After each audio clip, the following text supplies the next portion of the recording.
آل رسول سے اپنا تعلق کہتے ہو لیکن ہوش اور حواس سے نہیں، سمجھ بوجھ سے نہیں، لیکن زبان سے تم ہمیشہ یہ کہتے ہو کہ میں درود بھیجتا ہوں حضور پر اور آل رسول پر، اللہم صلی علی محمد و علی علی محمد، میں اللہ کے نبی پر محمد پر درود بھیجتا ہوں اور ان کی تمام آل اولاد پر درود بھیجتا ہوں۔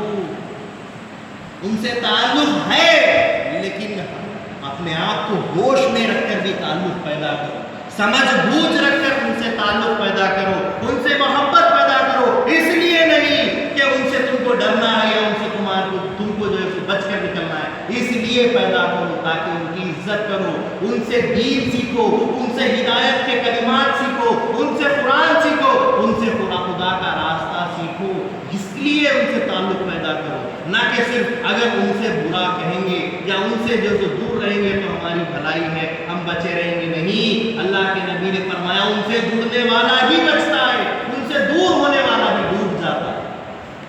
ان سے ملیں گے تو ان کے ساتھ یہ ویوہار کرنا پڑے گا، ان سے ملنا ہی نہیں ہے تو ہم تو بچ جائیں گے، تو جو دور بھی ہوگا وہ بھی ڈوب جائے گا۔ ملنا ضروری ہے اور ملنے کی وجہ تم کو ہدایت حاصل کرنا۔ حاضرین گرامی، ایک مرتبہ اللہ کے نبی صلی اللہ علیہ وسلم کی حضرت عثمان غنی ذوالنورین نے دعوت کی۔ کس نے؟ حضرت عثمان غنی رضی اللہ تعالیٰ عنہ، اللہ کے نبی صلی اللہ علیہ وسلم کے وہ داماد جن کو 2 بیٹیاں حضور نے اپنی دی ہیں۔ حضرت عثمان غنی ذوالنورین رضی اللہ تعالیٰ عنہ نے رسول اللہ صلی اللہ علیہ وسلم کی دعوت کی۔ کیسی دعوت کی؟ اکیلے نبی مکرم صلی اللہ علیہ وسلم کو نہیں بلایا، ان کے ساتھ تمام صحابہ کو جتنے بھی مسجد نبوی میں بیٹھے ہوئے تھے سب کو دعوت دی کہ حضور کے ساتھ میں سب کی دعوت کرتا ہوں۔ اور جب حضور صلی اللہ علیہ وسلم مسجد نبوی سے نکلنے لگے، چلنے لگے، اور اب حضور صلی اللہ علیہ وسلم عثمان غنی کے گھر تک جانے لگے، ہر قدم کو حضرت عثمان غنی گننے لگے، ایک ایک قدم گنتے جا رہے ہیں حضور کے۔ رسول اللہ صلی اللہ علیہ وسلم حیران ہوئے، پوچھتے ہیں اے عثمان کیا کرتے ہو؟ حضرت عثمان غنی رضی اللہ تعالیٰ عنہ عرض کرتے ہیں میں آپ کے قدم گن رہا ہوں، جتنے قدم آپ میرے گھر تک چل کر جائیں گے وہ سارے قدم میں گنوں گا، وہ سارے قدم میں گنوں گا۔ تو حضرت رسول اللہ صلی اللہ علیہ وسلم پوچھتے ہیں اے عثمان غنی کیا وجہ ہے، کیوں گن رہے ہو، آخر کیا چیز تم کو گنوا رہی ہے میرے قدم؟ تو حضرت عثمان غنی رضی اللہ تعالیٰ عنہ عرض گزار ہوتے ہیں دربار رسالت میں، یا رسول اللہ یا نبی اللہ، میری یہ چاہت ہے، میری یہ خواہش ہے کہ میں آپ کی دعوت صرف دعوت نہیں بلکہ آپ کے ہر قدم کے بدلے غلام آزاد ہوں، آپ کے ہر قدم کے بدلے غلام آزاد کروں، یہ میری خواہش ہے اور یہ میری دعوت کا ایک نظام میں نے اپنے اندر بنایا ہے، مجھے اجازت دیجیے۔ اللہ کے نبی صلی اللہ علیہ وسلم جا رہے ہیں، ہر قدم کو حضرت عثمان غنی گن رہے ہیں، ان میں ابو بکر صدیق بھی موجود، ان میں عمر فاروق بھی موجود، ان میں حضرت علی کرم اللہ وجہہ بھی موجود، عبداللہ ابن زبیر بھی موجود، عبداللہ ابن عباس بھی موجود، حضرت ابو ہریرہ بھی موجود، کئی صحابہ کی تعداد ساتھ میں دعوت میں جا رہی ہے۔ حضرت عثمان غنی قدم گن رہے ہیں، حضور آگے بڑھ رہے ہیں، گھر تک پہنچ گئے، گھر تک پہنچ گئے اور حضرت عثمان غنی رضی اللہ تعالیٰ عنہ فرماتے ہیں 80 قدم ہوئے اور 80 غلام میں اللہ کے نبی صلی اللہ علیہ وسلم کے واسطے سے آزاد کرتا ہوں۔ 80 غلاموں کو حضرت عثمان غنی رضی اللہ تعالیٰ عنہ نے نام نبی پر، دعوت نبی پر آزاد کر دیا۔ حضرت علی کرم اللہ وجہہ بڑے تعجب میں کرنے لگے، کیا دعوت کی ہے؟ حضرت عثمان غنی نے پھر سب کو بٹھا کر بہترین لذتدار کھانے حضرت عثمان غنی نے کھلائے۔ ساری چیزیں ہو گئی، کیوں؟ کہ اللہ کے نبی صلی اللہ علیہ وسلم اللہ کے نبی ہے، اللہ کے رسول ہے اور بانی اور بنیاد اہل بیت۔ حضرت رسول اللہ صلی اللہ علیہ وسلم اہل بیت کی بنیاد ہے، بانی اہل بیت ہے، اللہ کے رسول اللہ کے نبی ہیں، اس لیے ان کی دعوت کی ہے اور ان کے طفیل نے سب کی دعوت کی ہے، دعوت ہو گئی۔ حضرت علی رضی اللہ تعالیٰ عنہ اس دعوت کو دیکھ کر گھر واپس آئے۔ حضرت بی بی فاطمہ خاتون جنت رضی اللہ تعالیٰ عنہ سے کچھ کہے بغیر ایسی خاموشی آپ کے اندر آ گئی کہ بی بی فاطمہ خود پوچھتی ہے کہ کیوں کھوئے کھوئے نظر آتے ہو میرے آقا؟ اے علی، آپ کس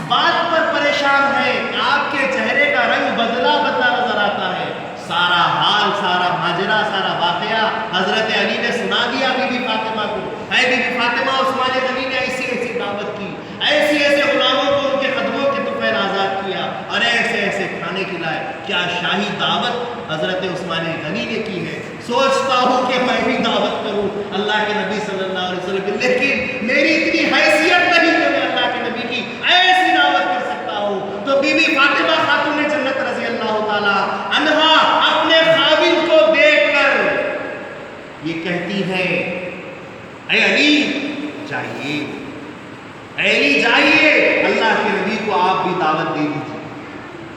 حضرت علی پریشان حیران، بی بی کیا کہتی ہو؟ مجھے اتنا بڑا انتظام کرنا نہیں آتا، میری حیثیت میری چادر اتنی بڑی نہیں ہے کہ میں اتنی بڑی دعوت کروں. کہا کہ سب انتظام اللہ کرے گا، آپ بس دعوت دے کر آ جائیے. دختر رسول کا مقام، فاطمہ خاتون جنت کا مقام، حضرت علی کی بیوی کا مقام، حضرت علی کا مقام. بی بی فاطمہ کہتی ہے اللہ انتظام کر دے گا، آپ جائیے اور آقا کو دعوت دے کر آئیے. حضرت علی رضی اللہ تعالیٰ عنہ ان کے اس کردار پر، ان کی اس آواز پر حضرت رسول اللہ صلی اللہ علیہ وسلم کو دعوت دینے کے لیے چلے جاتے ہیں دربار رسول میں، سارے دربار کے ساتھ حضور کو دعوت دیتے ہیں کہ آپ تمام آپ کے دربار کے ساتھ بندے کے گھر دعوت پر تشریف لائیے. حضرت علی رضی اللہ تعالیٰ عنہ گھر آتے ہیں، بیوی سے کہہ دیتے ہیں میں نے دعوت دے دی، اور حضور صلی اللہ علیہ وسلم اب اپنے ساتھیوں کے ساتھ، تمام صحابہ کے ساتھ حضور صلی اللہ علیہ وسلم بی بی فاطمہ کے گھر کو آ رہے ہیں. جو ہی بی بی فاطمہ کے گھر کے نزدیک آنے لگتے ہیں اللہ کے نبی اور صحابہ، بی بی فاطمہ برتن بڑے بڑے لے کر چولہوں پر رکھ دیتی ہے، خالی برتن چولہوں پر لگا دیتی ہے، اور ادھر چولہوں پہ برتن لگا کر اللہ کے دربار میں نماز کے لیے کھڑی ہو جاتی ہے، سجدے میں جا کر دعا کرتی ہے، لرز لرز کر دعا کرتی ہے. یا اللہ میرے علی کی لاج رکھ، یا اللہ تیری اس بندی کی، اس فقیرنی کی لاج رکھ لے کہ حضرت رسول اللہ تیرے نبی تیرا محبوب تشریف لا رہا ہے، اس کی دعوت کا میں نے ذمہ لیا ہے. اے اللہ تعالیٰ تو اس بندی کی لاج رکھ لے، تو اس تیری فقیرنی کی لاج رکھ لے، تو تیری بندی کی لاج رکھ لے. بار بار بی بی یہ کہتی جاتی ہے، روتی جاتی ہے، اپنا واسطہ دیتی جاتی ہے. اتنے میں دروازے پر دستک ہوتی ہے، اللہ کے رسول صلی اللہ علیہ وسلم تمام صحابہ کے ساتھ آ چکے ہیں. حضرت علی رضی اللہ تعالیٰ عنہ سے بی بی فاطمہ فرماتی ہے کہ اے علی انتظام ہو چکا ہے، آپ دستک لگا دیجئے، میں سارے سامان، سارے کھانے، سارے پکوان بھیجنا شروع کرتی ہوں. اور فریاد کرتے کرتے جب ہانڈیوں کو تھوڑا سا کھولنے لگتی ہے، ایسی خوشبو اس میں سے آتی ہے، ایسے پکوان کی لذت کی خوشبو آتی ہے کہ کسی انسان نے آج تک ایسی خوشبو نہیں سونگی تھی. اور بی بی فاطمہ تمام اپنی گھر کی باندیوں کے ساتھ سارے کھانے بھیجتی جاتی ہے، یہاں تک کہ تمام کے تمام جتنے بھی صحابہ اللہ کے نبی صلی اللہ علیہ وسلم کے ساتھ آئے تھے، سب کے سب سیر ہو جاتے ہیں اور تعجب کرنے لگتے ہیں، ایسے پکوان یا رسول اللہ ہم نے نہ کبھی دیکھے، نہ کبھی سونگے، نہ کبھی کھائے، یہ کہاں سے پکوان آ رہے ہیں؟ تو اللہ کے رسول صلی اللہ علیہ وسلم فرماتے ہیں صحابہ سے، اے میرے صحابہ جانتے ہو کہ میری دختر کے پاس آج کس کی دعوت ہے؟ آج اللہ تبارک و تعالیٰ کی دعوت میری دختر کے گھر میں ہوئی. اللہ تعالیٰ بی بی فاطمہ کی زبان کو خالی جانے نہیں دیا اور ان کی فریاد پر یہ ساری جنت کی چیزیں تمہارے سامنے پیش کر دی گئی. اللہ تعالیٰ نے ان کی فریاد کو قبول کیا ہے اور ہماری یہ دعوت ہو رہی ہے. دعوت ہو چکی. دعوت کے ہو جانے کے بعد حضرت علی رضی اللہ تعالیٰ عنہ کی ایک اور بات کھائی جا رہی تھی. حضور کے ایک قدم کے بدلے حضرت عثمان غنی نے 80 غلام آزاد کیے، ایک قدم کے بدلے ایک غلام آزاد کیے ہیں. اب میں کیا کروں گا؟ اب کیا ہوگا؟ اتنے میں بی بی فاطمہ خاتون جنت رضی اللہ تعالیٰ عنہ پھر سجدہ ریز ہو جاتی ہے، اللہ کے دربار میں پھر آواز لگاتی ہے، یا باری تعالیٰ، یا باری تعالیٰ، نبی مکرم صلی اللہ علیہ وسلم کے خادموں کے ایک ایک قدم کے طفیل تو دوزخیوں کو جنت میں ڈال دے، ان کی بخشش فرما دے. تو یہاں پر یہ بات ہو رہی ہے، ابھی یہ گفتگو اللہ تعالیٰ کی طرف ہو رہی ہے بی بی فاطمہ کی، اور جبریل امین حضور کے پاس تشریف لاتے ہیں اور حضور صلی اللہ علیہ وسلم سے عرض کرتے ہیں، جبریل امین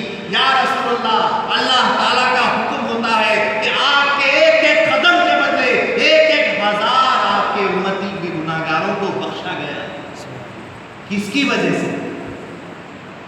کس کی وجہ سے؟ بی بی فاطمہ خاتون جنت کی وجہ سے۔ کون ہے بی بی فاطمہ؟ اہل بیت ہے، خاتون جنت ہے، دختر رسول ہے، اللہ کی برگزیدہ ایسی بندی ہے کہ دل کی فریاد اللہ خالی جانے نہیں دیتا، اور تم ان سے تعلق اگر نہیں رکھو گے تو تمہاری یہ جو بخشش ابھی ہوئی ہے کہ رسول اللہ کے ایک ایک قدم کے بدلے وہاں ایک گناہ آزاد ہوا تھا، یا ایک ایک قدم کے بدلے ایک ایک گناہگار دوزخ سے نکال کر بخشایا جا رہا ہے، اس کی بخشش ہو رہی ہے، اگر ان سے تعلق نہیں رکھو گے تو بخشش کہاں ہو؟ تمہاری بخشش کی ذمہ داری اہل بیت، اللہ کے نبی بھی ہے، اللہ کا کلام قرآن بھی ہے، اور اللہ کے نبی کا گھرانہ اہل بیت بھی ہے۔ بی بی فاطمہ خاتون جنت کا وہ مقام و مرتبہ ہے، حضرت علی رضی اللہ تعالیٰ عنہ کی جو وہ شان و شوکت ہے کہ جن کے وسائل اور جن کے ذریعے سے اللہ تبارک و تعالیٰ لوگوں کی امتیوں کی بخشش تک کر دیتے ہیں۔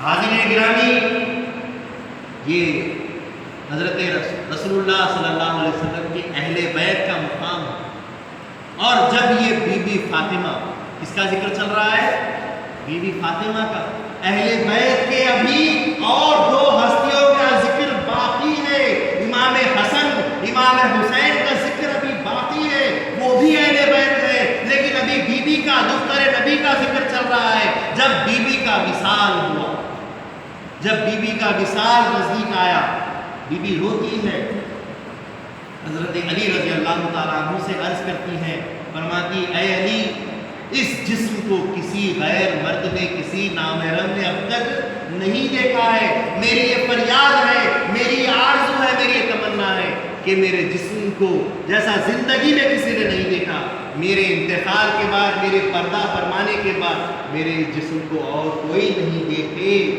اس گھر کے علاوہ اور کوئی میرے جسم کو نہ دیکھے، راتوں رات میرے جنازے کو دفن کر دینا، اور میرے بچوں کو تکلیف کبھی نہیں دینا۔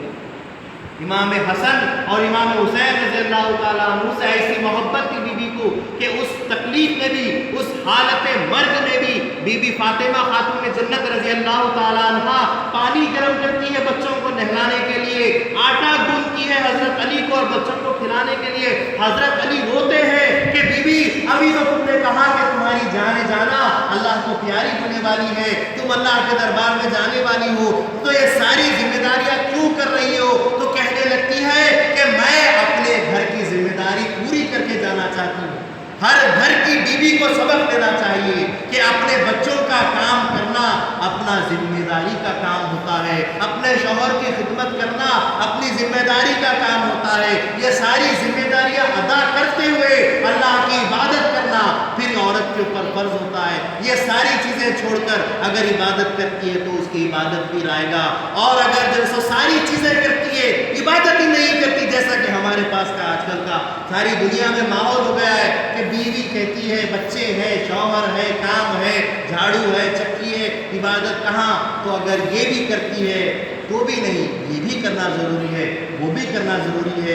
بی بی فاطمہ ہمارے لیے مثال ہے، جنہوں نے بچوں کی بھی پرورش کا ذمہ لیا، جنہوں نے شوہر کی بھی خدمت کا ذمہ لیا، اور جنہوں نے اللہ کی عبادت بھی کی، حقوق اللہ کو بھی ادا کیا، حقوق العباد کو بھی ادا کیا، اور اپنی جان جانا کو اللہ کے حوالے کیا۔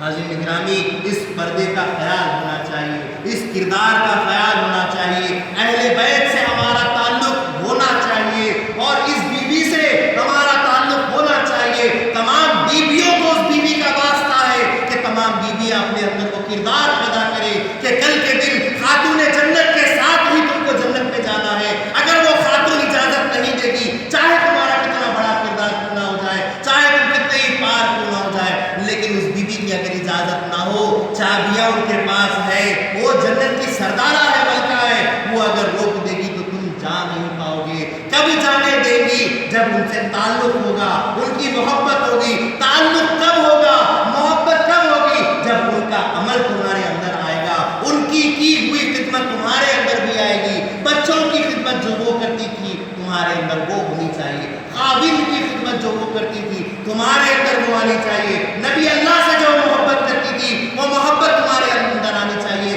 عبادت جو خدا کی وہ کرتی تھی کہ ایسی عبادت کے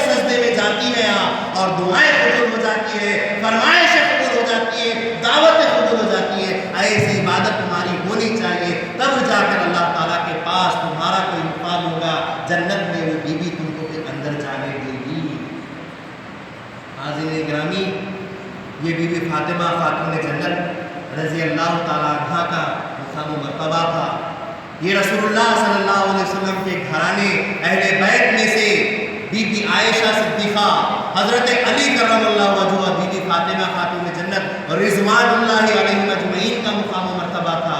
انشاءاللہ العزیز کل حضرت امام حسن اور حضرت امام حسین رضی اللہ تعالیٰ عنہ کا کردار، ان کا مقام و مرتبہ اہل بیت میں ان کی فضیلت کتنی ہے، انشاءاللہ تعالیٰ کل یہ فقیر بیان کرنے کی جسارت اور کوشش کرے گا. میں دعا کرتا ہوں آپ تمام سے اور اللہ سے کہ ہر کوئی ایک بھائی دوسرے بھائی کے لیے دعا کرے، ہر کوئی بھائی دوسرے بھائی بہن کے لیے توفیق کی دعا کرے کہ اللہ تعالیٰ ہم سب کو عمل کی، ایمان کی اور کردار نبی، کردار اہل بیت اپنے اندر پیدا اللہ تعالیٰ کرے، دعا کرے. اور ساتھ ساتھ میں آپ تمام سے یہ کہتا ہوں کہ اگر مجھ سے بولنے کرنے میں کوئی بھول ہو گئی ہو تو اللہ رسول مہدی مجھے معاف کرے، آپ بھی معاف کرے اگر بولنے میں مجھ سے کوئی خطا ہو گئی ہو.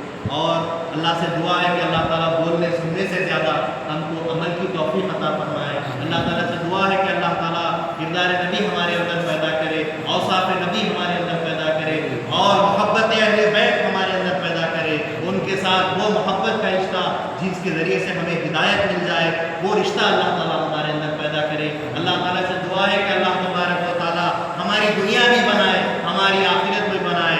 ربنا آتنا فی الدنیا حسنۃ وفی الآخرۃ حسنۃ وقنا عذاب النار. اللہ تعالیٰ ہمیں دوزخ کی آگ سے بچائے، اللہ تبارک و تعالیٰ ہم کو رسوائیوں کے عذاب سے بچائے.